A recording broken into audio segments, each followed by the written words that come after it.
Hey everyone, and welcome back to the Deep Penetration Podcast, where we dive into topics that help you grow into your most confident, empowered self. I am Danny, your self-esteem and dating coach for gay and bisexual men, and today we are tackling a topic that hits home for so many people in the LGBTQ plus community, and that is body image issues.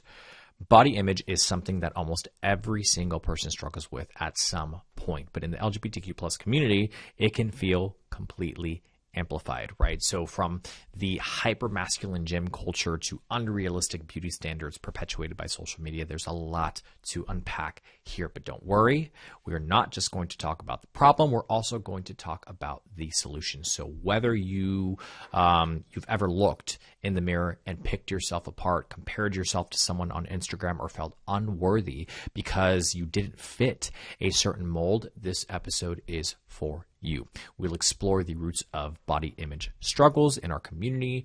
I'll share some personal insights, and of course, I will offer some actionable tips and steps to start embracing yourself as you are. So let us get into it, so we don't waste any more time. All right, so to understand body image struggles, we first need to address why they're so prevalent in the LGBTQ plus community to begin with. And it's not just about wanting to look good. It's about the societal, cultural, and sometimes internal pressures we face. Now, let me be clear about something.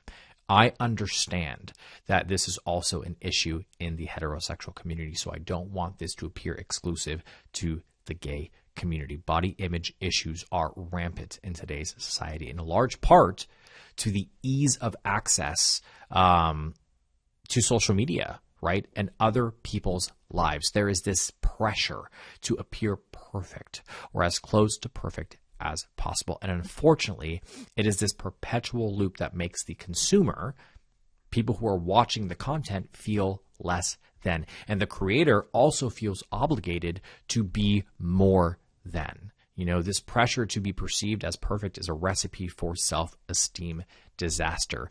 And for many of us, growing up in a heteronormative world meant learning early on that we didn't quite fit in. And in a 2022 survey by the Trevor Project, it found that 72% of LGBTQ plus community youth experience body image concerns, and it's often linked to the feeling that they need to compensate for their perceived differences by looking perfect. And I distinctly remember for myself as a kid, and I don't know if you can relate to this. If you can, leave me a comment down below so we can have a discussion about it. Feeling different, right? But I didn't really understand what that meant, you know, why I felt that way. And that feeling drove me to seek the approval from the guys, right? Many of which were the athletic guys. And it became this like perpetual loop of needing validation and wanting to be accepted. My entire life, I have been stick skinny, right?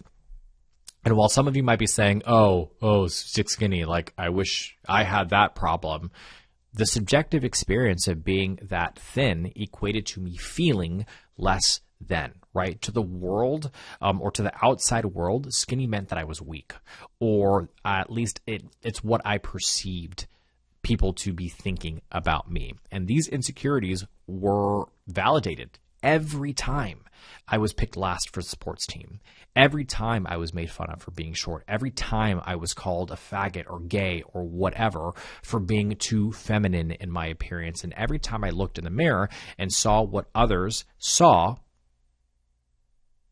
it hurt, right? It sucked. It was like this negative validation of me being like, maybe I am too skinny, maybe I am too feminine looking, maybe I don't look like all the other guys.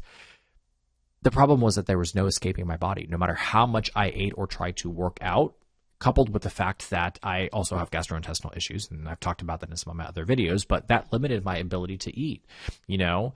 And that experience in and of itself, especially when I ended up coming out and becoming more involved in the LGBTQ plus community, we have all these different categories in the gay community, right? So you have twink, you have twonk, you have otter, you have bear, you have jock, you have all these different terms of where you fit in categorically within the community, which I personally have an issue with, but it is what it is. It's part of the culture, and it's something that I personally think needs to be worked on, but it's the reality, right?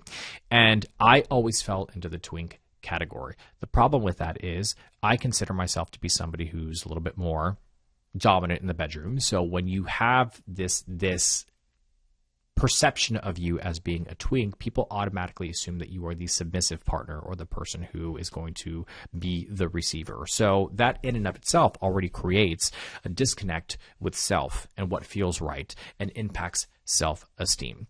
The other part of this is media, right? LGBTQ plus representation in film, TV, and advertisements often showcases this very narrow ideal. So think about six-pack abs, chiseled jaws, and flawless skin. And interestingly enough, in 2023, a study published in the Journal of LGBTQ plus Health revealed that gay men are 4 times more likely to experience eating disorders than their heterosexual counterpart. And that is huge. That is huge. And that's not just gay men, right? We're also talking about lesbians, bisexuals, and transgender individuals also face unique body image challenges tied to societal expectations. Let's also throw in there the role of dating apps, right? Apps like Grindr and Tinder and Scruff and Sniffies.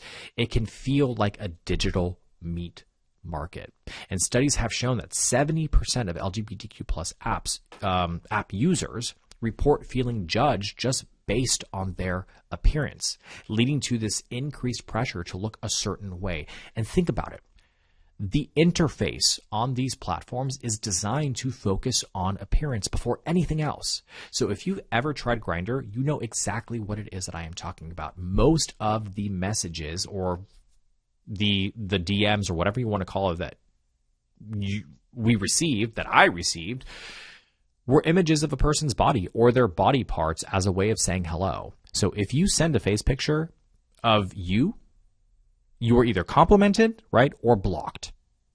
And several of these dating apps, Grindr, Scruff, Sniffies, kill your self-esteem because you are fighting to fit someone else's standard just to share a moment of physical intimacy. And the sad reality is we've conditioned ourselves to view that type of interaction as intimate.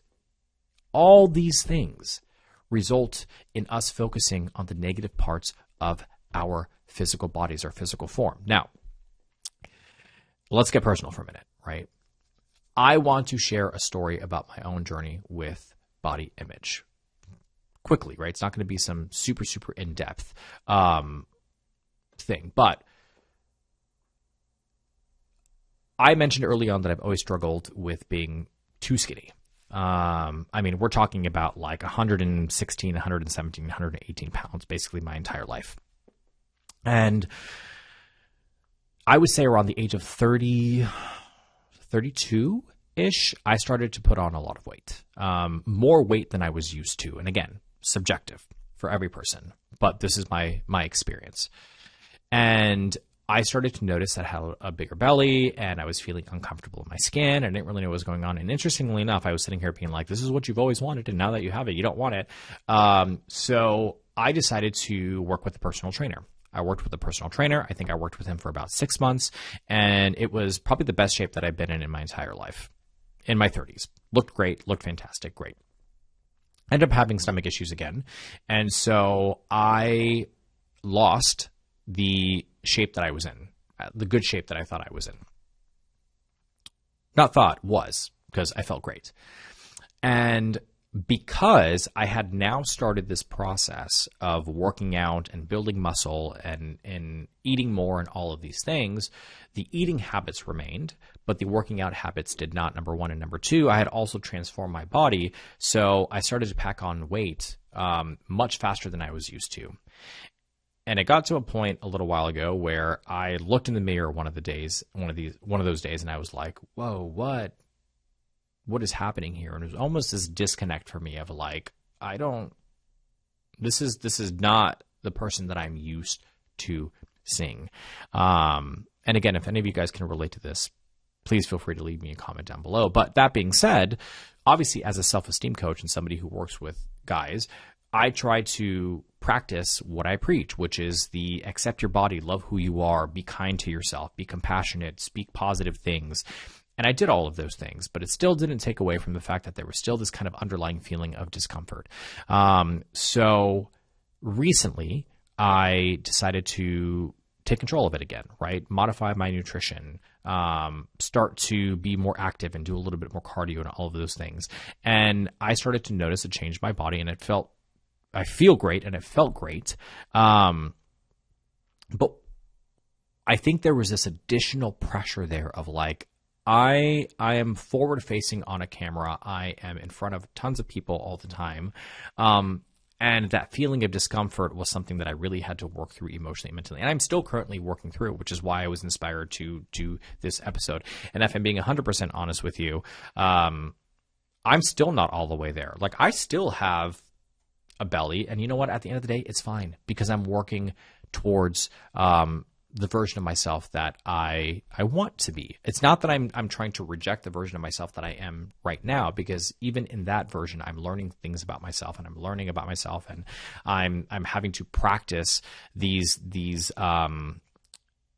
self-love exercises throughout this process. But there's just an image of myself that I want to be able to achieve, and it's more so for the benefits of health and longevity and all of those things, over just the physical aspect of it. Sure, would it be nice to get out of the shower and look great naked? Of course. But it's more so for the health aspect. I mean, honestly, I'll be honest with you and show you, like, George, I can stand up, right? It's not going to mess up anything. Can you see it in the camera? Can you see me? Yeah. See? I got a belly, people. I got a belly. And you know what? It is what it is. And I think so often people are afraid to show those things because it will taint this image of perfection. But at the end of the day, we're all freaking human, and it happens just as long as you can recognize it and commit to yourself that you want to make a change if you want to. If you don't want to and you are perfectly happy in your body, that is also okay. There's nothing wrong with that. So here's what I learned. The cycle of self-criticism doesn't end when you reach a goal weight or build more muscle. It ends when you start redefining what worthy and attractive mean to you. So for me, it took stepping away from some of those like toxic narratives that I created in my head, surrounding myself with people who value me for me and not just my appearance. Because trust me, there were many times where I kind of sat and was like, oh my God, I kind of feel less than right now. And I had to work through those things. And if this resonates with you, again, you're not alone. Breaking free from this cycle requires self-awareness and a willingness to unlearn the messages we have been fed, not only from ourselves, but from the external world, the media. Because where do you think a lot of those thoughts come from, right? So often we focus on the issues and don't talk about the solutions.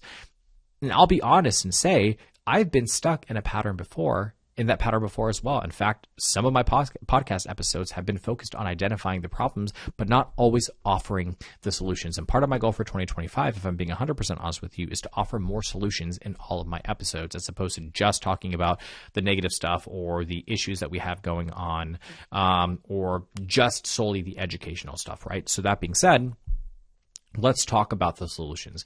And here are some strategies to help you start embracing your body and rebuilding a healthier self-image. The first thing is detox from your social media, right? Start by unfollowing accounts that make you feel less than. Instead, follow people who promote body positivity and diversity. Part of the process of unfollowing and muting accounts that make you feel less than is reflecting on the reasons you followed them in the first place. And in truth, the original intention may not have been rooted in self-sabotage.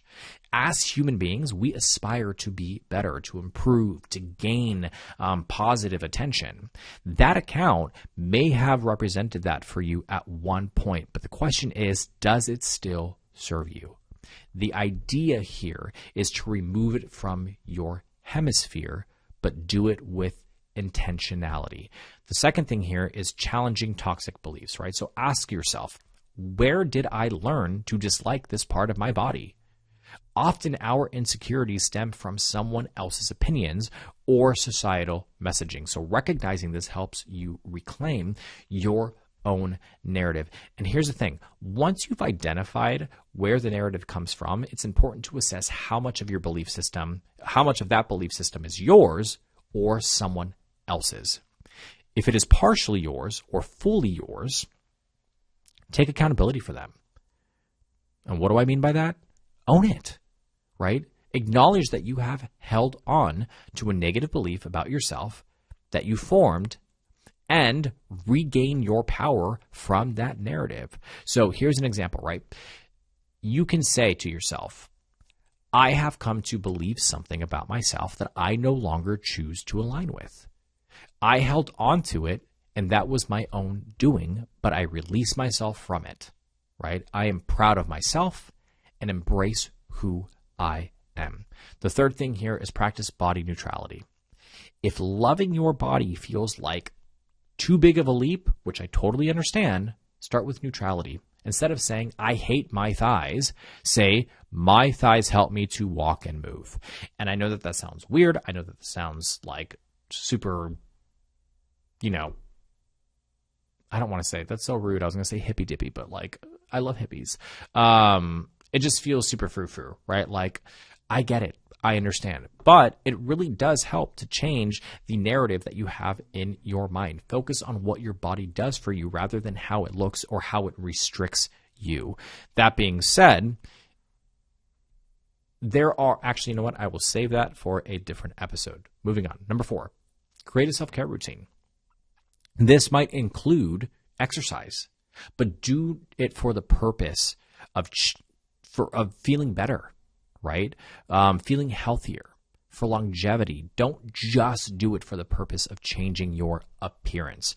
And be real with yourself, right? I had an interview with a gay men's coach, Michael. Great guy, super sweet guy. And he was saying, if you're going to work out, do it with intentionality. So if your goal when you go to work out is to have a fat ass, embrace it. I want to have a fat ass, right? If your goal is to look great in a Speedo at the beach, then that's your goal. Be intentional with that. It's all about what you feel is right for you, not what other people tell you is right for you. For me, my journey is more so, again, about health and longevity. And bonus, if I get to look great naked, hallelujah, that's fantastic. But that's my journey. You have to sit and think about what your journey looks like and why you are doing it, right? So think about certain activities that you might want to do if physical activity is something you want to get into. So think about yoga, think about swimming, think about dancing, anything that makes you feel good in your body. It doesn't have to be this traditional idea of hitting the gym, right? This is part of the accountability I was talking about. If you want to change something about yourself, choose to do it for yourself and not for anybody else. You are the person who is in control. You are in the driver's seat. The fifth thing here is surround yourself with positive influences, right? So build a support system of friends, partners, or even online communities that celebrate diversity in body types. The more you see it, the more you come to believe it. The sixth thing here is seek help if you need it, right? So therapy, coaching, trainers, depending on what your need is, it can be incredibly helpful in unpacking these deep-seated body image issues. Look for a therapist who understands LGBTQ plus experiences or a coach who understands those experiences as well, right? We also need to address this larger issue that I see in the community all the time, and that's this toxic beauty standard that exists within our community. And while representation is improving, we've still got a lot of work to do. So for example, let's talk about the mask for mask culture, the obsession with hypermasculinity, which not only excludes those who don't fit that mold, but also perpetuates the idea that femininity is less desirable. And interestingly enough, a 2021 study in the Journal of Homosexuality found that 54% of gay men feel pressured to present as more masculine in dating spaces. And here's the thing. I completely understand that people have preferences, right? You are more than allowed to have your preferences. And in fact, that is a very natural human thing. There are things that you find attractive that someone else won't. There are types of people you will choose to date and others you won't. This is all a part of attraction. But I would challenge you to question your subjective interpretation of masculinity. Why does it play such a key role in the way you perceive someone? I understand the argument that being gay means that you are attracted to men, therefore masculinity. But can we expand our minds a little bit and not confine ourselves to this heteronormative ideal of masculinity? After all, most of you would argue that same-sex relationships shouldn't follow the same rules as heterosexual relationships, right? Let's talk about this idea that being gay automatically means you're attracted to masculine-presenting men. Honestly, it's just not true, right? Attraction is so much more diverse than that.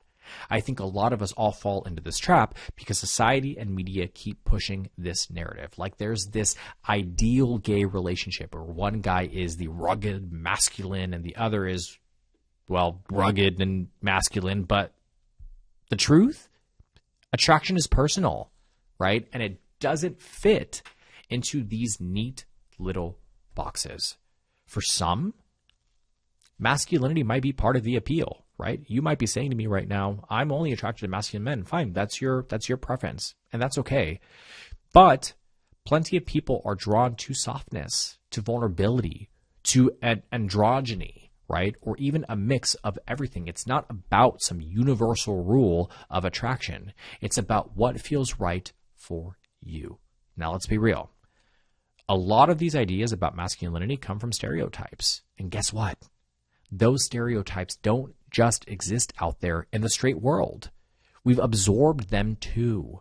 Sometimes we even hold ourselves to this impossible standard, like you have to look a certain way or act a certain way to be worthy of love. It's exhausting and it's damaging.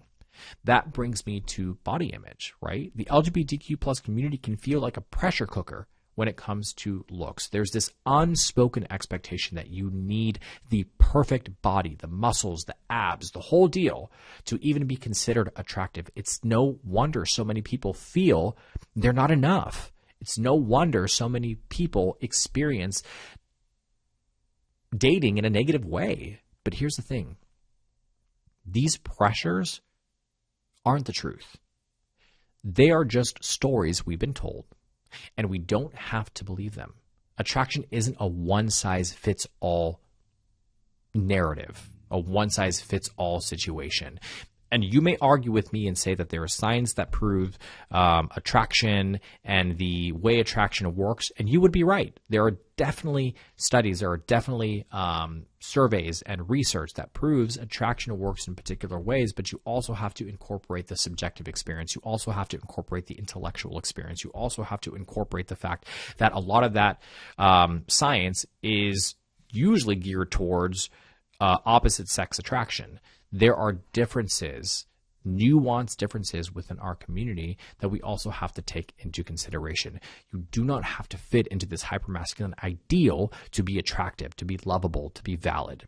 What's really beautiful is that more people in our community are challenging this, and I love that, right? We are seeing body positivity, diversity, and different types of representation breaking through, and that is powerful because when we expand what's considered beautiful, we create space for everyone to feel seen. So instead of buying into these old ideas about masculinity or body images, let's redefine them, right? Let's focus on what makes someone real, interesting, and kind. That's what draws people in, not how masculine or how perfect they look.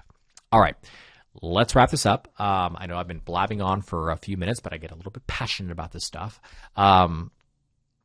Body image issues in the LGBTQ plus community are real, but they don't have to define your experience, right?